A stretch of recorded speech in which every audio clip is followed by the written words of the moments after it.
Parijdan bir kun oldin juda ham katta bosimga tushganman men. Keyin yana boshqa, masalan uchun parapsixologiya, ezoterikada Hatto oddiy kasal shamollash ham shu bizani uy hayolimizga bog'liq ekanligini shu kitobda his qilib olganman birinchi. Lekin boshida qanaqadir ham ishda etaplardan o'tib kelganman-da, ochib. his qildi sizda qanaqadir o'zingizni anglab olishga, o'zingizni yo'naltirishga yordam beryapti. Chunki Parijdan bir kun oldin juda ham katta bosimga tushganman men. Ya'ni o'sha og'rig'idan chiqib olsa, natijadan uzilib, Buni siz juda ham ko'p ishladim. Eng katta o'zim ham xato natijaga yopishish kelardik. Maqsad birinchi o'rinda medalga yopishib olardik. Assalomu alaykum hammaga. Bugun bizada yana bitta intervyu bo'ladi. Qalb yo'li degan intervyularni turkumini davom etamiz. Bu gal biz intervyuga juda O'zbekistonda mashhur, nafaqat O'zbekistonda, balki dunyoda mashhur bo'lgan bitta ishtirokchini taklif qildim. Bu ishtirokchi bilan biz o'tgan yilidan beri rejalashtirgan edik intervyu olishni. Bugun nasib qilgan ekan. Tanishtiraman. Bu Diyora Keldiarova. O'zbekiston tarixida judo bo'yicha olimpiadada birinchi oltin medalni olgan o'zbek ayol. Diyora Keldiarova. Menimcha ko'pchilikka buni tanishtirish shart emas. Ular juda ham katta natijalarga erishganlar hozir O'zbekiston tarixida. Yana bitta natijalari yaqinda ona bo'ldilar. Bu bilan ularni tabriklayman. Men ularni bu yerga taklif qilishdan asosiy sabab shundaki, ular bilan biz 20-yildan beri ishlaymiz-da. 21. Karantin payti edi o'sha payt. Menimcha fevral yil boshi edi adashmasam, da. Yo'q, 21 oxiri boshladik. 21. Dekabr o'sha 22. To'g'ri. Ya'ni ancha yil ishladik, adashmasam 23-yil, 24 hamda menimcha 21-23 desa bo'lsa. 21-23, ya'ni 2 yil, 3 yil ishladik ular bilan va ularga menda anaqalari bor-da, profillarni belgilab qo'yganman. Diyora va har bitta kursda qatnashgan kurslarining nomlari. Adashmasam mana shu 3 yil davomida, 2-3 yil davomida bir taxminan 5-6 ta kursda qatnadilar. Kamida men bilsam agar. Men bugun ularni taklif qilganim asosiy sabab shundaki, ular mana shu natijalarga kelish uchun ko'pchilik natijani ko'radi-da. Lekin uni tagida yotgan harakatni, inson qanaqa jarayonni yashab o'tdi, ya'ni nimani o'zgartirdiki bu natijaga kela oldi yoki nimani qo'shdi hayotiga. Mana shular haqida gaplashmoqchiman Diyora bilan. Va endi jismoniy tarafdan endi uni sport jurnalistlari, sport sohasida. Ammo ulardan mana shu qalb yo'liga qandoq kirib keldilar. Ya'ni qalb yo'li deganda men aynan inson o'zini anglab, o'zini tan olib, harakat qilishni boshlash. Mana shu haqida men ulardan gaplashmoqchiman, ularning tajribalarini bo'lishmoqchiman, chunki hozirgi kunda bizning ayollarga men his qilaman, mana shu tajribalar kerak. Ya'ni qanaqadir yangi hayotiga kiritish uchun, yangi natijalarni kiritish uchun. Va birinchi savolim Diyoraga mana shu qalb yo'liga, ya'ni o'zingizni tan olib, anglab, o'zingizga yordam berib, ya'ni anglagan holda hayotni kechirishga qachondan kirib keldingiz? Qachon ruhiy rivojga kirdingiz? Va nima sabab bo'ldi bunga? Assalomu alaykum. Birinchi navbatda rahmat taklif qilganingiz uchun. Hayotda shu og'riqlar har doim odamni oldinga itaradi va meni ham o'sha sportdagi og'riqlarim deylik, birinchi navbatda ham hayotdagi, ham sportdagi Tokio 2020 olimpiadasi bo'lib o'tgan, 2021 yil bo'lgan. Juda ham qattiq tayyorlanganmiz, lekin borganman, birinchi raundda yutqazib kelganman. O'shanda his qilganman, shunchalik ishlasam ham demak yetmadi menga, demak men bu ruhiy jihatdan bosimni ko'tara olmaganimni his qilganman. O'shandan keyin psixologiyaga kirib kelganman. Undan oldin kitob o'qiganman, Dardingni sev degan kitob. Rus yozuvchisi ismi Sinelnikov. O'sha kishini kitobini o'qiganman. O'shanda tushunganman, psixologiya, ruhiyat deylik, qanchalik bog'liq odamning hayotiga. Odam hatto oddiy kasal shamollashi ham shu bizning uy hayolimizga bog'liq ekanligini shu kitobda his qilib olganman birinchi. Undan keyin sekin-sekin shu psixologiyaga o'tib ketganman. Keyin o'z ustimda ishlashni boshladim. Birinchi adashmasam Safira o'zgina kursida o'qib ko'rdim. Keyin men sizga o'tdim. Coaching oldi adashmasam, o'shanda ham Dubayda edik. Abu Dabida musobaqa bo'lgan. O'shanda ham yutqizganman. O'shandan keyin qattiq kirishganman, demak, his qilganman, demak, menga yetmayapti ruhiy jihatdan tayyorgarlik. Chunki jismoniy, texnika jihatdan, taktika jihatdan juda ham yaxshi tayyorlanardim, lekin men ruhiy jihatdan nima bo'lardi o'sha qila oladigan ishimni ham chiqib qila olmay qolardim. nima bo'lardi? Qanaqadir xavotirga tushardi, natijaga yopishib, kelajakka ketib qolardingiz. Qanaqa edi o'sha paytdagi Diyor? Albatta, bizda sportchilarda eng birinchi qiladigan katta xatomiz natijaga yopishib olishimiz. Biz bir kun oldin o'ylaymiz, ertaga chiqaman, mana bunaqa ishlar qilaman, mana bunaqa bo'ladi. O'zimiz juda ham zo'r his qilardim, lekin o'sha kuni bor energiyam ishlatib yuborardim. Yonib выгорание deydimi yoki там перегорела deydimi, o'sha yonib ketardim bir kun oldin va musobaqa kuni pustoy bo'lib chiqardim keyin tatamiga. Hech qanaqa kuchim ham bo'lmas edi, qiladigan ishimni ham qila olmas edim. Albatta natijaga yopishardik. Buni ustida juda ham ko'p ishladim. Eng katta o'zim ham xatom natijaga yopishish. Kelardik. Maqsad birinchi o'rinda medalga yopishib olardik. Biroz olishim kerak o'sha narsani. O'sha yerda yutqazib qo'yardi sirasi. O'shanda birinchi raundda yutqazib kelardik keyin. Menga juda ham ko'p mana shunaqa judo siz bilan ishlagandan keyin juda ham ko'p sportchilar keldida. Aynan shu narsa ularga to'xtatib turardi-da, ya'ni natijaga yopishib olish. Ko'p edi, lekin hammasi yo'llari ochiq ko'rardim-da. Lekin u ishtirokchilar qanaqadir o'zidan ruhan ishlashga qanaqadir kuch topa olmas edi. Lekin men bilaman, siz juda ham ko'p ishladingiz-da. Ya'ni nafaqat men bilan da mana o'sha 2-3 yil davomida men shu hamma kurslar shu bilan birga tam klassik psixologlar bilan ishladingiz-da. O'zingiz o'sha jismoniy anaqa sport sohasida, keyin yana boshqa, masalan uchun parapsixologiya, ezoterika da shu sohalarni, ya'ni bu bilimlarni qanchalik siz birlashtira oldingiz o'zingizda? Qarama-qarshiliklar bo'ldimi? To'g'risini aytsam, aslida yo'q. Bu prosta ochib berdi, qayerda nimani xato qilayotganimni ko'rsatib, energiyamni qayerga yo'qotayotganimni ko'rsatib berdi desam to'g'ri bo'lsa kerak. Chunki ko'pchilik aytadi, masalan, yaratuvchi hammaga energiya beradi. Biz o'shani to'g'ri joyga yo'naltirsak, kattaroq natijaga erisha olishimiz mumkin. 2021gacha his qilganman, energiyam har doim chet el, tashqarida bo'lgan har doim. O'zimda bo'lmagan hech qachon. Yaqinlarimda, ota-onamda, ukalarimda hamon kontrol qilishim kerak. Sportimga ham berardim, lekin sportdan ola olmas edim energiyamdan javob. Chunki ko'p energiyam tashqariga oqib ketardi, o'shani his qilganman. Va o'sha energiyani yig'ishni o'rgatdi menga bu ezoterika. Hammadan uzilib, o'zimga bog'lanib, keyin hamma bilimlarni birlashtira oldingiz o'zingizda. Chunki men bilaman-da, mana shu psixologiyaga kirgandan keyin inson mana shu nazarlari o'zgarishni boshlaydi va ichida kurash ketadi. Psixologiya, ezoterika, din, bu yerda yana boshqa sohalar. Sizda mana shunaqa qiynalishlar, qarshiliklar bo'lmagan?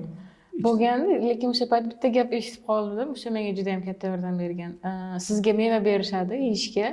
Mevani tozalab, po'choqlarini chiqarib, tozalab yeysiz-ku, butunlay yemaysiz. Bilimlar ham, atrofdan keladigan har bitta bilim ham, har bitta yangilik ham xuddi shunaqa mevaga o'xshagan, foydali, lekin po'choqlari bor, qayerdadir ham. Shularni kesib tashab, o'zingizga to'g'rilab, o'zingiz uchun anglab to'g'ri kirgizsangiz, o'shanda foydali bo'ladi.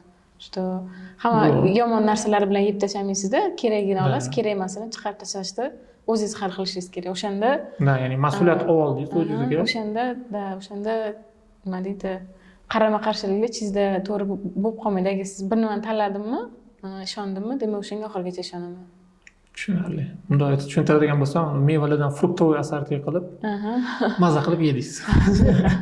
Hayotida yangi natijalar keldi. Zo'r.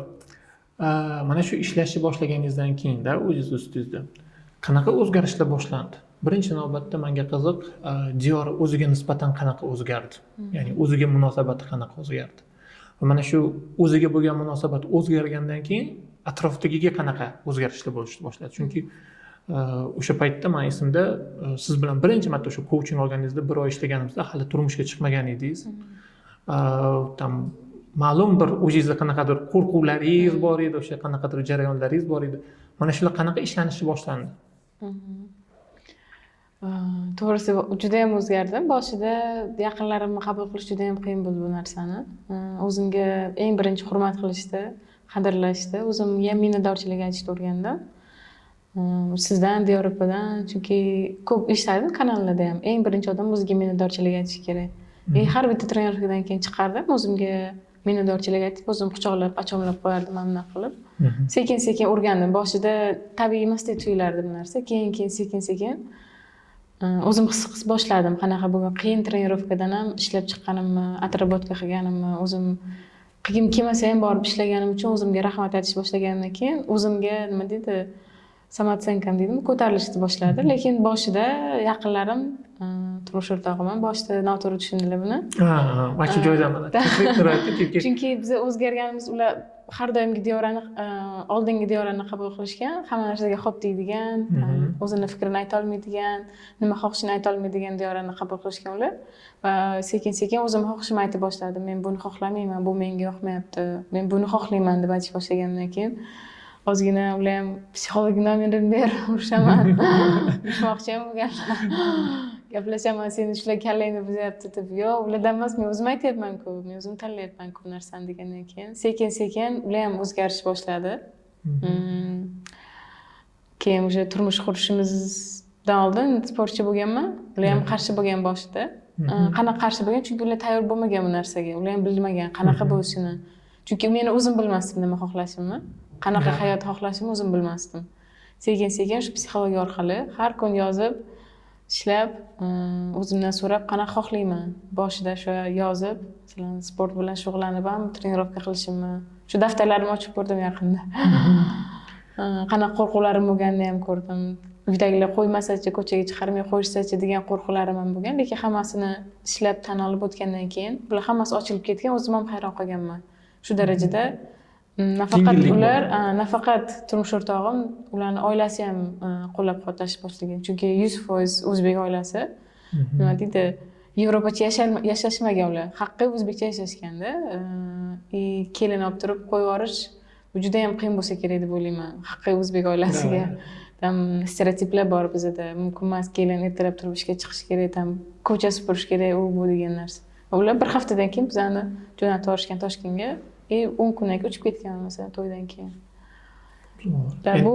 bu mana shu ishlashni orqasidan ko'pchilik o'ylaydida seni omading kelgan turmush o'rtog'ing mana shunaqa ular qaynota qaynonang shunaqa deb to'g'ri omadim kelgan shunaqa yaxshi odamga uchraganman lekin boshida qanaqadir ham ishda etaplardan o'tib kelganmanda ochib men ochilgandan keyin ularni ham hayoti umuman o'zgarib ketdi ularni oilasida bir ham sezdim turmush o'rtog'im oilasida ham juda ham katta ochilishlar bo'lib ketdi turmush o'rtog'ingiz ham o'zlari ham hozir shug'ullanishni boshladilar o'zlari mana shu psixologiyaga qalbshunoslik ular ishonadilar lekin ozgina baribir ham erinchoqlar sekin sekin qanaqadir ham bor lekin boshida psixologiyaga borishim kerak desam nima qilishni qilmadilar ular nima deydi $200-300 qanaqadir ham narsa olishim kerak desa keyinchalik уже bir yildan keyin borishim kerak desam stressga tushib qolgan paytlarim bo'lsa davay borib kelgin men pulingni beraman borib kelgin o'zlari qo'llab quvvatlashni boshladilar chunki his qildilar sizda qanaqadir o'zingizni anglab olishga o'zingizni yo'naltirishga yordam beryapti zo'r chunki ko'pchilik manda mana shunaqalar bo'ladida mijozlar boshida qo'rqishadi turmush o'rtog'i bilan hatto mana shu haqida gapirishga hamda lekin o'zligi xohlashadi hayotini o'zgartirishni qanaqadir yangi natijalar kirishini lekin oddiy turmush o'rtog'i shuni qalban gapirishga o'zini tan olishga ruxsat berisha olmaydi mana bitta oddiy misol ya'ni oddiy o'zbek qizi turmushga chiqib butun dunyoni kezib ya'ni olimpiada chempioni bo'lib katta natijalarga erishyapti zo'r bu natija psixologiyaga kirib kelgandan keyin mana o'zgarishlar boshlandi-yu hayotingizda nimaga kirib qoldim o'zi psixologiyaga chunki mana shunaqa turmush o'rtog'i bilan qanaqadir ziddiyatlar bo'lishni boshlasa yoki depressiyaga tushib qolsa orqaga ketishni boshlasa o'zi kerakmidi shunaqa degan savollar ham tug'ildimi sizda bo'lganmi shunaqa vaziyat menimcha bo'lmagan umuman chunki har bitta bilimdan keyin his qilaverganman qanaqa bu menga yordam berayotgani hayotimdagi problema demaylik-ku hayotimdagi darslarni hal qilishimga qanaqa yordam berayotganini chunki ko'pincha biz bilmaymizda o'tirib olib nolishga kirib ketamiz bilimlarni aslida nima uchun kelganini his qilmasdan nimasini aytib bersam premyer 2024-yil Parijdan 2 oy oldin jahon chempionati bo'lgan finalga chiqdim jahon chempionatida yutsam bo'ladigan raqibimga to'sib qo'ydim italiyalik qizga trenerim ham xafa bo'ldi nemis trenerim ko'rganmisiz keldi ular ham hayotida birinchi marta qattiq gapirdi hech umuman urishmagan yutqizsam ham uncha qattiq emas lekin tushuntirdilar juda ham yumshoq kurashding yumshoqsan tatamdan ketmaydi deb O'zim ham bir haftalab o'zim kechira olmadim. Nima uchun o'tkazib yubordim, shansimni berib yubordim. Harakat qilsam bo'lardi-ku degan. Keyin bir haftadan keyin o'zimga aytdim, demak bo'lish kerak bo'lgan ish bo'ldi. Buni qabul qilishim kerak, og'ir bo'lsa ham, nima bo'lsa ham. Endi olib ketishim kerak. Demak, bu men uchun yaxshilikka bo'ldi deb. 2 oydan keyin olimpiadani yutgandan keyin his qildim. Demak, mana shu yutqizish menga kerak bo'lgan ekan. Qayerdadir menga ichimda alam, qayerdadir motivatsiya berib turdi o'sha yutqizish. Shu og'rig'ingiz sizga motivatsiya berdi. Tarib turdi orqamdan shu olimpiadada, bu olimpiadagacha bo'shashib qolmaslikka. Ko'pchilik ham kelganimdan keyin aytdi, bu yaxshilikka baribir ham agar sen jahon chempioni bo'lib kelganingda O'zbekistonda to'y bo'lib ketardida, olimpiadaga tayyorlanmay qolishing mumkin edi. Bizanikilar yaxshi ko'rishadi-ku, endi katta natijadan keyin ham osh berish bu ko'payib ketardi. Ko'pincha oltin medal bizda qadrlanadi, to'g'risi. Kumush bo'lgandan keyin baribir ko'pchilik e'tibor qilmadi ham. Bir tarafda yaxshi ham bo'lgan ekan o'sha narsa. Masalan, kutib olishga ham faqat turmush o'rtog'im bilan o'zim trenerim keldi. Jahon chempionatida 2-o'rin olgan. O'shanda ham xafa bo'ldim ozgina. Nima 2 o'rin emasmi deganimda. Lekin men shu yaxshilikka bo'lganini o'sha his qilib turdim, bilib turdim-da, bu men uchun yaxshilikka nima bo'lsa ham. Oxirini ko'rmasangiz ham ishonib tursangiz, natijasi baribir ham kelishini bildim. Zo'r. Ana kimdir xafa bo'lsa, mana 2-o'rinni olib kelib, kimdir kutib olishmasa, xafa bo'lmanglar, bu sizlarga motivatsiya kuch beradi. Mana shu yerda bitta narsa so'ramoqchi edimda. Mana shu aytasiz, og'riqlar bizga motivatsiya beradi deb. Savol, ya'ni mana o'zi sportga kirib kelishingiz o'zi men bilaman, endi hammasini tasqanlarni aytmayman, qanaqadir og'riqli jarayonlar bilan bo'lganda, tajribangiz bilan. Lekin mana shu sportda og'riq baribir qanaqadir natijagacha olib keladi-da. U yog'iga ketishga sizga nima kuch berishni boshladi? Ya'ni qayerdan kuch olishni boshlaydi. Chunki aytaman, men kim bilan ishlagan bo'lsam, og'riq ma'lum bir jarayonga ketadi, keyin esa o'zi ishlamaydi. Siz nima qayerdan energiya oldingiz? Eng birinchisi o'sha Tokio olimpiadasi, u ham katta og'riq bergan, yutqizib kelganim uchun birinchi raunddan. 1 oy shug'ullanmaganman. O'shanda o'zimdan so'raganman, yana boshlasam, yana yutqizsam nima kerak bor? Yana yutqizib beraversam. O'shanda 1 oy shug'ullanmaganimda his qilganman, bu meni sevimli ishim ekanligini. Va meni olib kelishgan, yosh paytim bilmaganman, o'zim anglamaganman, sportga qanaqa kirib ketganimni.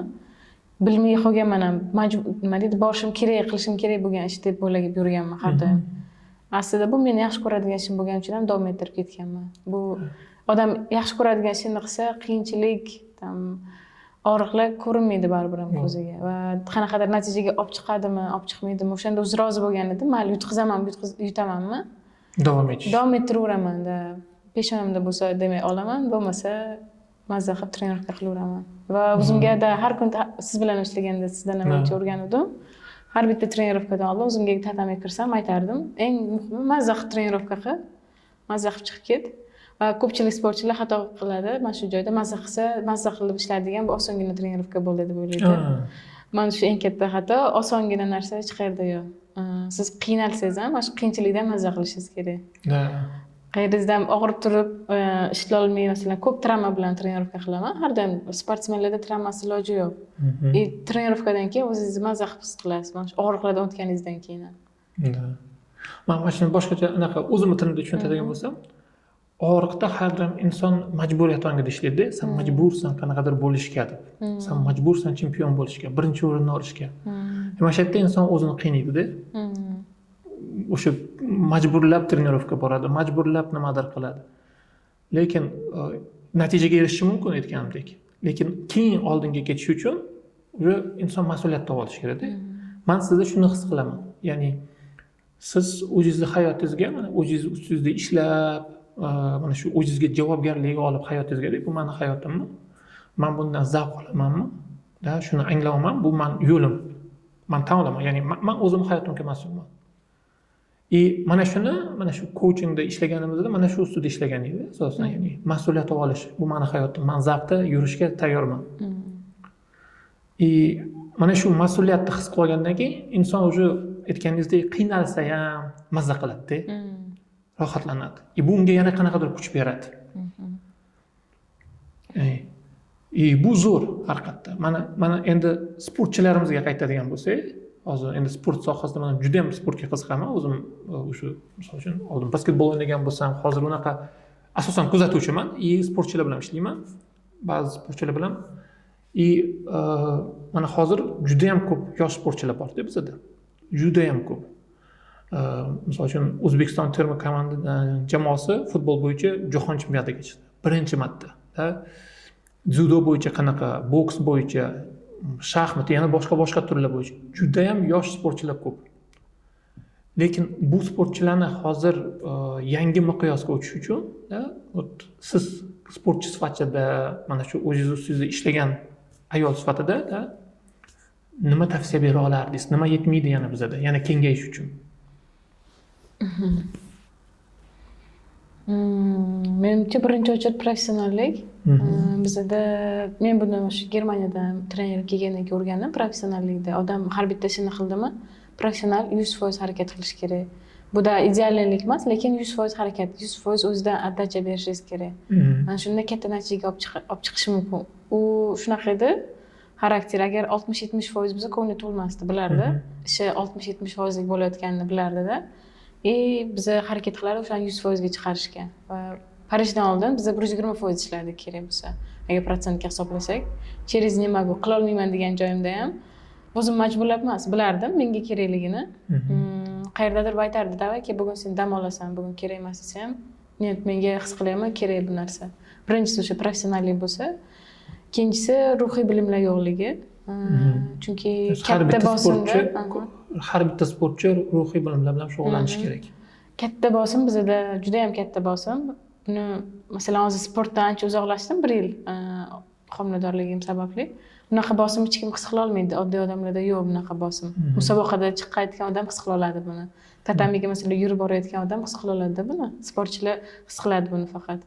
O'sha bosim bilan ishlay olish, o'zingizda o'tkaza olishingiz kerak. Bosimdan qochmaslik, bosimdan qo'rqmaslik. Bosim tabiiy narsa, o'sha bilan o'tib ketishingiz kerak.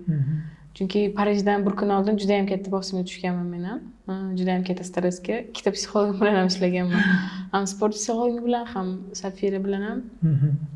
Bir kun oldin juda ham yashab o'tganman o'sha qo'rquvni, qochmasdan, to'g'ri qaraganimdan o'tib ketganman.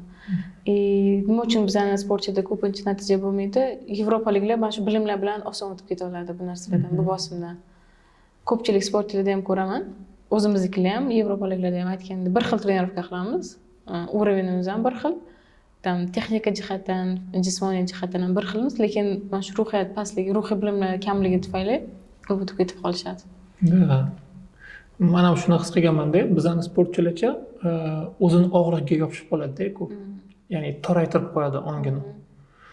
Mana yevropaliklar mana aytasiz, professional, o'zini sohasida, o'zini ishini yaxshi ko'radi. Bu meni yo'lim deb ko'proq tan olganda. Bizning yoshlar mana agar futbolni ko'radigan bo'lsangiz, juda ham ko'p mana shu yoshlarga e'tibor berildi, ular chet ellarga chiqib o'ynab kelishdi. Ya'ni ongi kengayib, bizani misol uchun futboldagi trenerimiz ham katanitsda, ya'ni chet ellik trener edi. Ya'ni bu ham bizani mana shu sportchilarning ongi kengayishiga, o'zini qanaqadir ruhan mana shuni loyiq ko'ra olish, jahon chempionatiga chiqishga-da. Shu katta ta'sir qildi deb bilaman-da.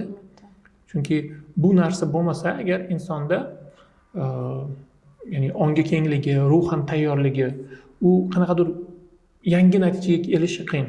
Albatta. Bizda ko'p sportchilar agar e'tibor bersangiz, misol uchun viloyatlardan chiqadi-da, juda ko'p yulduzlar. Lekin endi viloyatda bilasiz, baribir o'zining hayoti bor, qiyinchiligi bor. Ya'ni moddiy tarafdan qanaqadir ijtimoiy qiyinchiliklar bor. Chunki ko'pchilik mana misol uchun sizni misolingizda ko'radigan bo'lsak, ya'ni o'zbek oilasidan chiqdi, ayollar qanaqa qaraydi, ota-ona qanaqa qaraydi yoki o'sha natijaga yopishishda birinchi o'rinni olsa, u qadrlanadi, ikkinchi o'rin, uchinchi o'rin hisoblanmaydi. Lekin inson agar mana shu og'riqlardan chiqa olsa, mana sportchilar agar bu misol uchun nafaqat sport, boshqa sohalarga ham tegishli-da o'z aslida. Ya'ni o'sha og'rig'idan chiqa olsa, natijadan uzilib, o'ziga loyiq ko'rsa o'sha dunyo miqyosida ishlashga-da, olimpiada chempioni bo'lishga menimcha bemalol keladi. Albatta. Hozir bitta narsa esimga keldi. O'sha aytganingizdek, masalan, ularda ochiqroqda, unga o'shaning uchun ham Marko ismi. Biz 2023-yil menimcha birinchi marta jahon chempionatida kumush medal olgan paytim. O'shandan keyin o'sha ishonib boshlagan olimpiadada nimadir qila olishimga. O'shanda keldi, gaplashdik. Biz tayyorlanamiz, olimpiadaga kelamiz. Faqat sen plankani 2-3 ga qo'yma. 2-3 olishing mumkin. Sen birinchi o'ringa qo'y plankangni, birinchi o'ringa qo'y. Shu 23-yildan keyin 2-3 haqida o'ylamay qo'ydim umuman. Faqat shu oltin haqida. Bu yopishmasdan albatta buni ishlash kerak odam albatta o'zini ustida. Yopishmasdan birinchi o'rinda faqat o'ylardim. 2-3 kelishi mumkin. Shunaqasiga ola olasan 2-3 deb. Sen tepaga plankangni olsang, o'shanda yeta olasan. Da bizda ham jamoamizda ozgina bor, mana shunaqa nima deydi, problema ozgina. Qizlar o'ziga chegara qo'yishadi. Bundan u yog'iga ruxsat berishmaydi. O'ziga o'zi ruxsat berishmaydi. O'ziga o'zi ruxsat beradi. Potensiali bor, potensiali juda ham kuchli. Hozir ishlashyapti murabbiylar federatsiya. Lekin biz sportchilar harakat qilmasak, bular hech nima qilib bera olishmaydi. Ya'ni baribir asos o'zingizda. Albatta. Ya'ni siz yaratishni boshlaysiz agar ichingizda o'zingiz. Faqat biz plankani teparoq olishimiz kerak. O'shanda bizga keyinroq narsalar kelib boshlaydi. Zo'r. Ya'ni o'zimiz belgilaymiz. Siz bilan ishlaganda esingizda bo'lsa-chi, shunaqa narsa gaplashgan edi-da, olimpiadada yutdingiz, jahon chempioni bo'ldingiz. Undan keyin nima qilasiz degan edi. Esizdami shu narsa? Ya'ni o'sha paytda boshida ko'rmovdingiz, undan keyin qanaqa yashash. Hozirgi kunda agar o'sha paytda his qilgan narsalar hozirgi kunda bormi? Hozir mana Diyora keldilar, nafaqat sportchi, balki qanaqadir jamoat arbobi desa endi, arbob ozgina qanaqadir ijtimoiy loyihalarda ishtirok etayotgan ayolsiz. Ya'ni juda ham ko'p shunaqa loyihalarda ishtirok etyapsiz va turli xil miqyosdagi ayollar bilan gaplashyapsiz. Ya'ni o'sha payt sportda shug'ullanayotganda mana shu xayolingizga kelganmi shunaqa narsalar? Chunki men esimda-da shu narsani ham his qilib ko'ring, chunki u yoqda natijaga erishgandan keyin agar inson hayotini u yog'ini ko'rmasa, o'sha mana shu narsa rivojlantirib turadi faqat. To'g'risi yo'q, bunaqa darajada bo'lishini o'zim ham his qilmaganman baribir ham. Lekin meni nima desam, o'sha olimpiada kuni bittagina maqsadim bor, chiqib nima ish qilarsam o'shani ko'rsatish edi. Mana shu narsa menga kuch berib tura oldi. O'sha kuni lekin uzildim medaldan, olimpiada oltinidan butunlay uzildim, butunlay qo'yib yubordim. Yutqazsam ham, yutsam ham chiqib nimani qila olsam o'shani 100% ko'rsatish. Chiqqanimdan keyin ichimda qolib ketmasin. Voy, men buni qilsam bo'lar ekan, buni qilsam bo'lmas ekan degan narsadan uzilish eng birinchisi. Olimpiadadan keyingi hayotni to'g'risi tasavvur qilmagan bo'lsam kerak umuman. Chunki hozir o'zim o'ylamagan darajada bunaqa narsani to'g'risi umuman o'ylamaganman. Lekin olimpiadagacha har doim ichimda qaynab turardi ayollarga yordam berish, ayollarni yo'lini ochish. Chunki bizning komandada endi yomonlashmas bu. To'g'ri nimada aytayman? Erkaklar tarafdan ko'pincha biz ozgina ezilardik, sizlar qizlar nima qilib yursizlar, sizlar nima qilib yursizlar bu yerda, sizlarni ishinglar emas degan narsalarga hali biz ham zo'rib ketamiz, chempion bo'lamiz, o'shanda ko'rasizlar, sizlar ham bizdan hurmat qilmas shunaqa ayollarni obro'sini ko'tarishni har doim xohlardim. Chunki men bilan ular qilisha olmasdi, chunki bilardim men o'zimni hurmat qilishimni. Atrofdagilarga lekin ular bemalol bu ishni qila olishardi, chunki atrofdagilar o'ziga ruxsat berardi ularni gapini shunaqa gapirib eshitishga. Ya'ni bosim bo'lardi baribir. Har doim maqsadim shunaqa bo'lgan, niyatim shu ayollarga yordam berish, ayollarni jamiyatdagi obro'sini qanaqadir ham bo'lsa ham yuqori ko'tarish. Ya'ni o'sha paytda o'sha his qilgan edingiz, ya'ni ichingizda shunaqa naqalar bor edi, shunaqa energiyalarda bo'lishish. Men mana shu haqida aytolmadim, chunki men bilan kelganingizda ishlashni boshlaganingizda aynan nima qilishingizni bilmas edingiz-da. Men aytgandim, qanaqadir Instagramda faol bo'ling, qanaqadir loyihalar qiling, qayerlargadir boring, nimalardir shunaqa narsalarni aytardim. Ijtimoiy nimadir hayotingizga yangiliklar kiriting deb. Hozir mana shu narsa amalga oshishni boshladi. Ya'ni hozirgi kunda ishlayotganingizda, aytganimdek turli xil miqyosdagi ayollar bilan ishlayapsiz. Bizning ayollar, O'zbekiston jamiyati ayollari uchun yanada rivojlanish uchun, gullab ketish uchun nima kerak? Yana nima yetmaydi? Nima qo'shish kerak hayotida? Ko'pincha his qilaman, endi oilalarda buni oilalar desam kerak, chunki jamiyat baribir ham oiladan boshlanadi. Ayollarga o'zini o'zi, endi bu orqadan kelayotgan, avlodlardan kelayotgan, ajdodlardan kelayotgan narsa. O'zini qilayotgan ishini hurmat qilmaslik, o'zini o'zi hurmat qilmaslik, mana shu narsa birinchi o'chirit. Bu egoistlik emas, albatta, o'ziga o'zi rahmat aytmasligi. Ertalabdan kechgacha ish qilamiz. Mana shuni o'zimda o'zgartirganimdan keyin meni hayotim o'zgarib ketdi chunki. turmush qurganimizdan keyin ertalabdan kechgacha bir xil payt bo'lardi. Ularni yig'ishtirib, ovqatlar qilib qo'yib, turmush o'rtog'imni kutardim. Ular kelardi, hech qanaqa maqtamasdilar ham. Prosta yeb, yana gaplashib o'tib ketaverardi. Keyin sekin-sekin o'zimga rahmat aytgandek, ulardan ham so'rab olish boshladim boshida.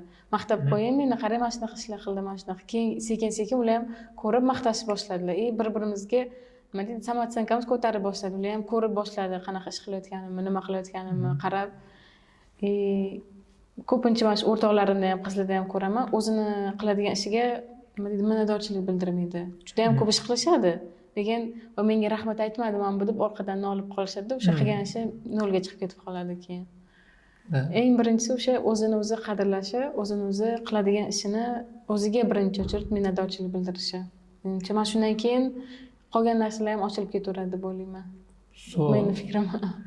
Zo'r, ya'ni ayollarimiz o'zini tan olib, qadrlab, minnatdor bo'lishni his qilish kerak. Birinchi o'rinda o'zini. Hozirgi kunda ham mana shu hamma o'tgan bilimlaringizni qo'llab kelasizmi? Albatta. Ko'pchilik o'ylaydi, hayot bir xil tekis ketadi. Men ham shunaqa o'ylardim, bir xil payt bo'lgan. Olimpiadadan keyin umuman hayotimda problem bo'lmaydi. Birinchi o'rinda olsam, mashina masalan bo'lishi mumkin. Albatta, hammamiz hayotimizda qanaqadir ham chiqishlar, tushishlar bo'ladi va mana shu payti tan olish menga yordam beradi, mas'uliyatni o'zimga olish, qochmaslik qo'rquvdan, vaziyatga to'g'ri qarash, mana shular yordam beradi albatta. Mana aytdim sizga, ya'ni 21dan o'sha 20 ishlashni boshlaganda har bitta kursingizni belgilab kelganman. Hali ham demak o'zingiz ustida ishlashda davom etyapsiz. Ya'ni har tomonlama. Boshida o'ylardim, mana shu psixolog kirganda, mana shu kursni o'qisam bo'ldi, tugataman, keyin bo'ldi. Keyin kursni o'qisam bo'ldi, tugataman, keyin o'qimayman deb. Aslida bekorga aytilmagan ekan, 7 yoshdan 70 yoshgacha ilm izla deb. Odam ilmdan to'xtab qolsa, rivojlanishdan to'xtab qolar ekan, o'shani his qildim. Bu yoqda o'zimni karyeram ketsa ham, sportim ketsa ham, lekin baribir ham qaysidir narsani o'rganib turishim kerak ekan meni rivojlantirishim uchun. Bu yoqdan ilm bilan rivojlansam, sportdagi ham ko'tarilib ketaverar ekan. O'shani his qilgandan keyin yangi bilim agar his qilsam, yangi kurslarni ya'ni qaysi biri sizga hozir kerakligini his qilsangiz, o'zingiz o'qishdan уже to'xtamayman. Молодец, super. Chunki ko'pchilik mana shunaqa xato bo'ladi-da. Bitta kurs qatnadim, bo'ldi, mana shu yetadi deydi. Mana shu yetadi, menda ham bo'lgan. Sizda ham bo'lgan. Lekin his qilgansiz, yana kerak bu narsa. Chunki hayot to'xtamaydi, hayot davom etadi. Davom etgan sari bizda har xil vaziyatlar, har xil ko'tarilishlar, har xil darslar, o'tishimiz kerak bo'lgan imtihonlar chiqaveradi. O'shalarni faqat bilimlar bilan o'zimizga bo'lgan ishonch bilan o'ta olamiz. Zo'r, rahmat kattakon. Siz hayotingizda hozir ko'p narsalarni, yangi narsalar kirib kelyapti, yangi tajribalar. Nima yordam beryapti sizga mana shularni kiritishga? Hayotimga kirib keladigan tajribalar. Ya'ni ko'p sohada, ya'ni to'xtab qolmayapsiz. Ya'ni ham sport hozir mana onalikda bo'ldi, yangi tajriba bu ham. Endi bu ham zo'r katta kengayishda, farzand bilan rivoj. Ham sportda, ya'ni o'zingizda judo klubingiz bor. Yana ijtimoiy loyihalarda qatnashyapsiz. Ya'ni nima sizga yordam beryapti hozir mana shu ketishga?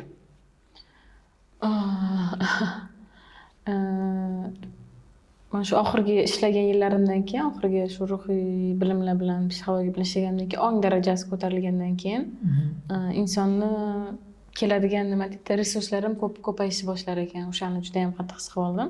Shu ongingiz ko'tarilganda sizga yangiliklar ochilib kelaveradi, xuddi yangi eshiklar ochilavergandek.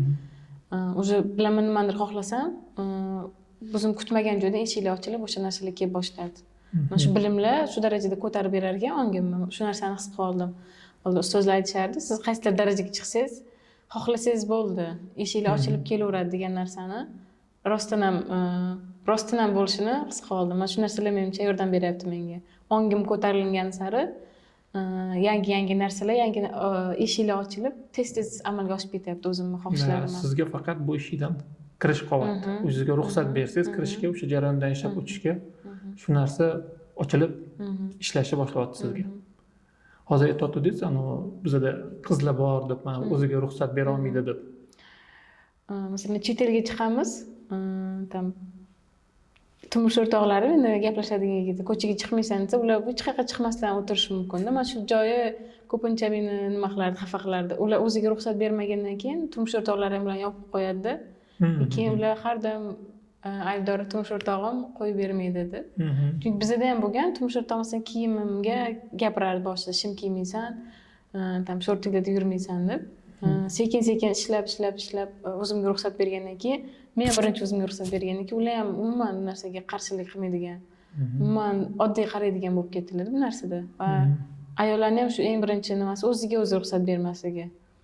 Qo'llarida agar qanaqadir ham mablag' bo'lsa ham o'ziga birinchi emasda boshqa narsalarga ishlaydi. Boshqalarga ishlatish mumkin, lekin o'ziga hech qachon ishlata olmaydi. Shu ruxsat berish bizda eng qiyin muammolardan bittasi bo'lsa kerak.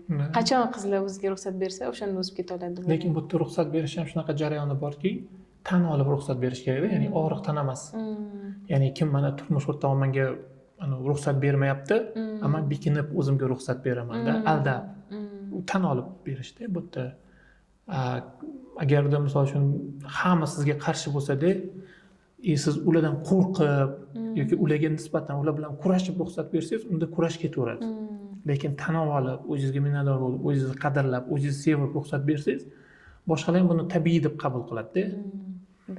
Da, ya'ni уже kurash bo'lmaydi. Buni уже his qilib oldingiz o'zingizda. Bu zo'rda. Siz aytayotgan holat, misol uchun qizlar agar qo'rqib tursa, yoki qo'rqib turib ko'chaga chiqsa, aldab turibda, unda bu narsa ishlamaydi. Ya'ni men o'zimga ruxsat beryapman deydi, lekin turmush o'rtog'idan baribir qo'rqib, ular bilan ochila olmasa, tan olib, baribir o'sha kurash ketaveradi.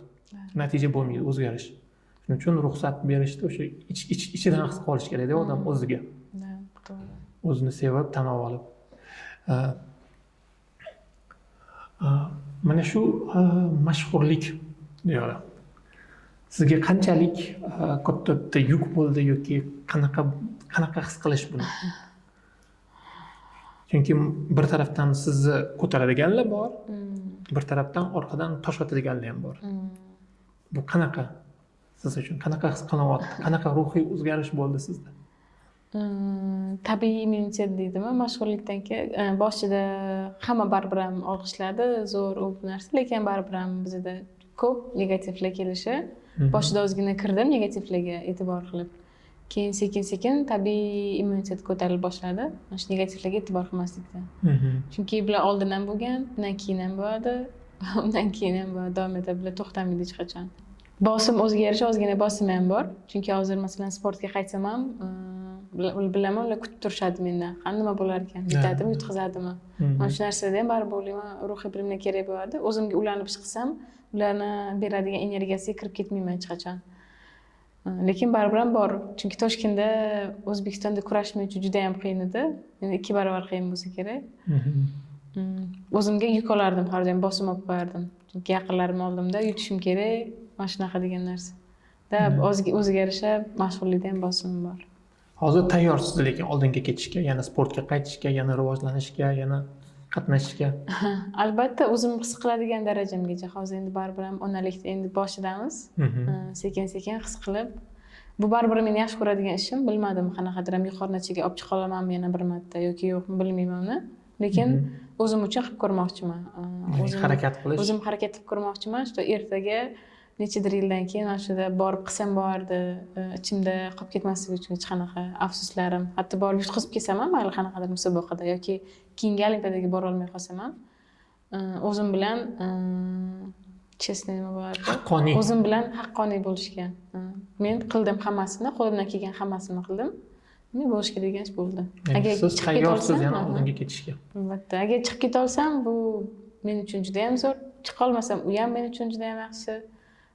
Ikkita natijaga ham rozi bo'lgan odam menimcha oldinga chiqib ketadi. Mana shu narsani hammasida xayr bor. Mana shu narsani o'rganib olgandan keyin ancha nima deydi, hayotim yengillashdi. Ko'pincha biz faqat yaxshi narsani xohlaymiz, yomondan qochamiz. Aslida qo'rqqan narsa ham bor deydi-ku, o'sha qo'rqqan narsamiz har doim kelib kelaveradi hayotimizga. Yaqinda Jahongir Otajonov bilan uchrashib qolganimizda aytdilar-da, ya'ni mana shu mashhurlik haqida, ya'ni kimdir ularni ko'taradi, kimdir orqasidan rosa ko'p gapiradi-da. Aytdilar, shunaqa zo'r narsa aytdilar. Men shu toshlarni ko'tara olmayman. Ya'ni menga shu yo'limni berdi, men shuni ko'tara olmayman. Demak, sizga ham mana shu yo'lni berilgan, shunaqa toshni ko'tara olish. Men sizga mana shu yo'lingizda juda ham katta yutuqlarni, ya'ni yangi natijalarni, yangi imkoniyatlarni, chunki siz mana shu yo'llarni bosib o'tishingizni o'zi, ya'ni katta natijada, ya'ni katta jarayon. Va mana shu jarayoningizda o'zingizni nuringiz bilan to'ldirib borishda, ishonchingiz bilan, sevgingiz bilan farqi yo'q qaysi soha bo'ladi. Ya'ni sport sohasi bo'ladimi yoki oiladami yoki ijtimoiy sohadami, ya'ni ayollarga xizmat qilish. Bu ham katta ishda, ya'ni har bitta qaysi yo'ldan yurmang, mana shu nuringiz bilan, sevgingiz bilan, ishonchingiz bilan, qo'llab-quvvatlashingiz bilan bo'lishib borishingizni tilab qolaman. Katta rahmat. Juda ham hayajonli bo'ldi. Menga birinchi marta bunaqa intervyu olishim. Qayerdadir agar kamchiliklar bo'lgan bo'lsa, shunaqa bo'lishi kerak ekan. Qabul qilamiz. Sizga katta rahmat kelganingiz uchun, vaqt ajratganingiz uchun, e'tiboringiz uchun. Agar qanaqadir tilaklaringiz bo'lsa, kuzatuvchilarga, ayollarga bemalol bo'lishingiz mumkin. Eng bittagina gapim o'sha har doim ilm olishdan, bilim olishdan, o'zingiz ustingizda rivojlanishdan to'xtamang, chunki hayot davom etyapti. Hayot qanchalik tezlashgan sari biz ham tezroq o'sib ketishimiz kerak. Ongimiz kengaysa, hayotimiz ham osonlashib ketaveradi. Zo'r, rahmat kattakon. Rahmat sizga ham chaqirganingiz uchun. Diyora Keldiyaro Olimpiya chempioni bilan suhbat bo'ldi. Rahmat kattakon. Keyingi uchrashuvlarda ko'rishguncha.